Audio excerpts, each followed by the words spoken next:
পুলিশের কি বন্দুকের গুলি নেই, না গুলিতে লোহা নেই, না লাঠি নেই পুলিশের কাছে? পুলিশ লোকানোর নাটক করছিল না ঢং করে? তৃণমূল অনুমোদিত, মুখ্যমন্ত্রী পরিকল্পিত এবং সিদ্দিকুল্লাহ প্রযোজিত একটি হিন্দু বিরোধী নরসংহার চলছে। রাজ্যের আইন শৃঙ্খলার নিয়ন্ত্রণের অধিকার কিন্তু যে কোনো মুহূর্তে মুখ্যমন্ত্রীর হাত থেকে চলে যেতে। পুলিশ আজকে পুলিশ ছেড়ে উর্দিধারী তৃণমূলে পরিণত। এতটা নির্লজ্জ পুলিশ মন্ত্রী, লজ্জা লাগে।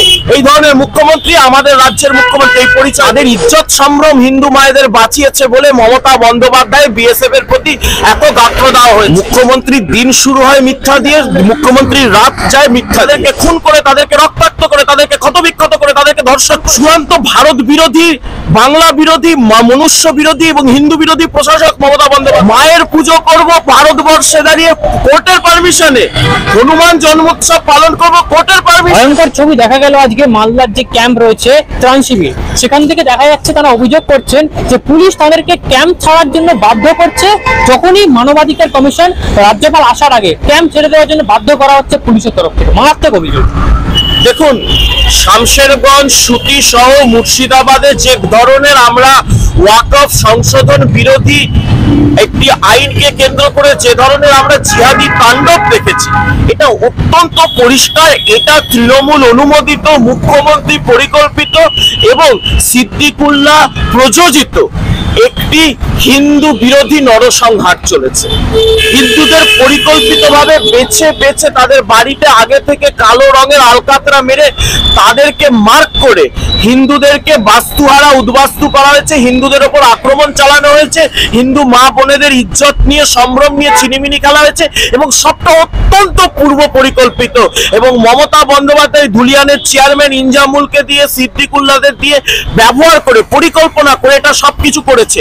নাহলে পুলিশের কি বন্দুকের গুলি নেই, না গুলিতে লোহা নেই, না লাঠি নেই পুলিশের কাছে? পুলিশ ওই 100, 150, 200 জিহাদিকে ঠান্ডা করতে পারেনি? এটা আমাদেরকে বুঝতে হবে। লুকিয়ে যাচ্ছে। পুলিশের বীরত্ব থাকে যখন শিক্ষক চাকরি হারাচ্ছে তার বুকে লাথি মারতে, তখন পুলিশের বীরত্ব থাকে। বিজেপি কর্মীদেরকে আক্রমণ করতে, তখন পুলিশের বীরত্ব থাকে।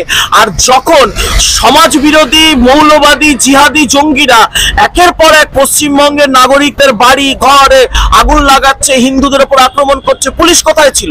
পুলিশ লোকানোর নাটক করছিল না ঢং করছিল? আসলে পুলিশের একটা উপর তলা থেকে নির্দেশ ছিল যে হিন্দুদেরকে উদ্বাস্তু করা হবে, হিন্দুদের উৎখাত করা হবে। পুলিশ চুপচাপ দাঁড়িয়ে দাঁড়িয়ে দেখবে। আর আজকে যখন জাতীয় মানবাধিকার কমিশন, যখন রাজ্যপাল, মহামহিম রাজ্যপাল গেছেন, এই সত্যিটা যেন উঠে না আসে। কারণ হাইকোর্ট, সুপ্রিম কোর্ট সবাই কিন্তু উদ্বিগ্ন। রাজ্যের আইন শৃঙ্খলার নিয়ন্ত্রণের অধিকার কিন্তু যে কোনো মুহূর্তে মুখ্যমন্ত্রীর হাত থেকে চলে যেতে পারে। ত্রিপল দিয়ে ঢেকে দেওয়া হচ্ছে। আমি বলছি তো, শুনুন, এখন যা পরিস্থিতি, যে কোনো দিন কোর্ট যেভাবে উদ্বেগ প্রকাশ করেছে পশ্চিমবঙ্গের পরিস্থিতি নিয়ে, যে কোনো দিন কোর্টই বলে দেবে যে ওখানে 356 লাগু করা হোক।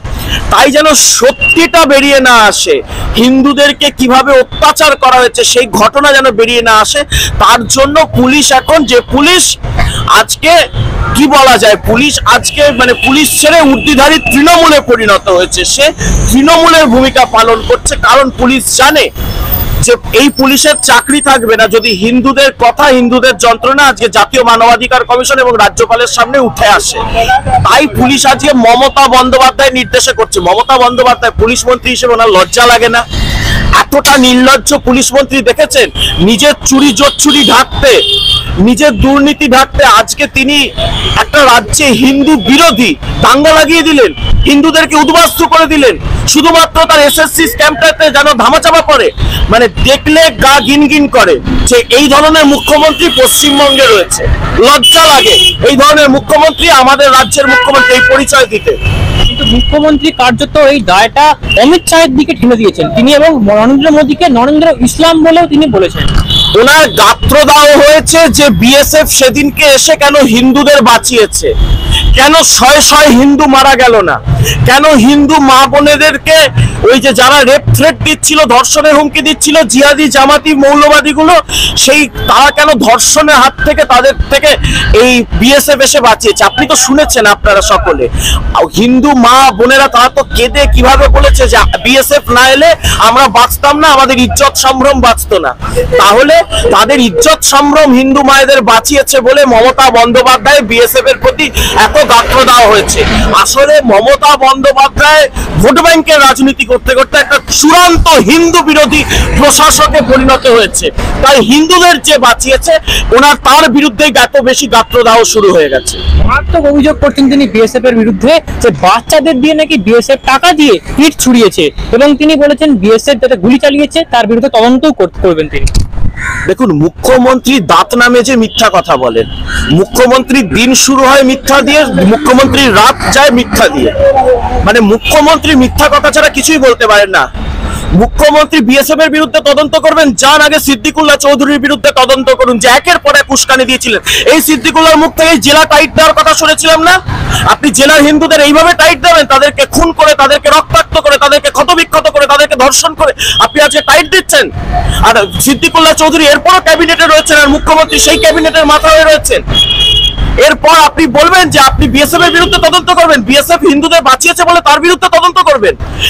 বিএসএফ এসে হিন্দু মা বোনেদের ইজ্জত সম্ভ্রম রক্ষা করেছে বলে আপনি বিএসএফ কে আজকে তার বিরুদ্ধে তদন্ত করবেন? আপনার এতটা আস্পর্ধা কোথা থেকে হয়? একটা চূড়ান্ত ভারত বিরোধী, বাংলা বিরোধী, মনুষ্য বিরোধী এবং হিন্দু বিরোধী প্রশাসক মমতা বন্দ্যোপাধ্যায় শুধুমাত্র ভোট ব্যাংকে বাঁচানোর জন্য, শুধুমাত্র ফিরহাদ হাকিমকে সন্তুষ্ট করার জন্য, সিদ্দিকুল্লাহদের সন্তুষ্ট করার জন্য আজকে যা নয় তাই করছেন। একেবারে শেষ প্রশ্নে আসবো, ওখানকার সাধারণ মানুষেরা যেরকমটা বলছেন যে পুলিশ বিএসএফ কে ইচ্ছা করে অন্য পথে, যেখানে গন্ডগোল নেই সেখানে পরিচালনা করছে এবং যেখানে গন্ডগোল রয়েছে সেখানে যেতেই দিচ্ছে না, ভুল তথ্য দিচ্ছে।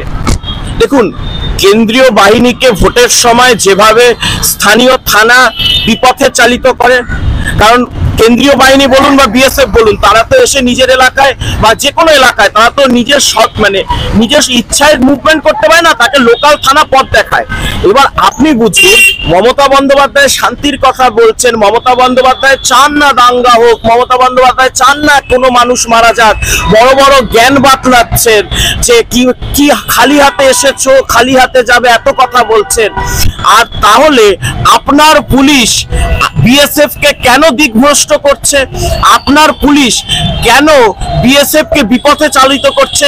এর একটাই কারণ, মমতা বন্দ্যোপাধ্যায় চান যে ওই শামশেরগঞ্জে বা ওই মুর্শিদাবাদে যেন আর হিন্দুরা পুনরায় তাদের বাসভূমিতে ফিরে না আসুক। বাস্তুহারা করেছেন, এবার একেবারে ভিটেমাটির অধিকার কেড়ে নিতে চাইছেন। মমতা বন্দ্যোপাধ্যায় হচ্ছেন আধুনিক বাংলার মহিলা ইউনুস। মহিলা ইউনুস হচ্ছেন মমতা বন্দ্যোপাধ্যায়। ইউনুস যেমন ওপার বাংলায় আমাদের হিন্দু ভাইদের ভিটেমাটি ছাড়া করছেন, মমতা বন্দ্যোপাধ্যায় একই কাজ করছেন। ইউনুসে আর মমতায় কোনো পার্থক্য নেই। শুভেন্দু অধিকারী বলছেন যে যেখানে হিন্দু কম সেখানে তাদের লাইসেন্স থাকতে যেন তারা অস্ত্র রাখেন। দেখুন, আজকে এটা আমাদের ক্ষেত্রে অত্যন্ত দুর্ভাগ্যের বিষয় যে আজকে মায়ের পুজো করতে আমাদের কোর্টে যেতে হয়। সরস্বতী পুজো হোক, দুর্গা পুজো হোক, রামনবমী হোক, সব পুজোতে আজকে পুলিশের পারমিশন নিয়ে করতে হয়।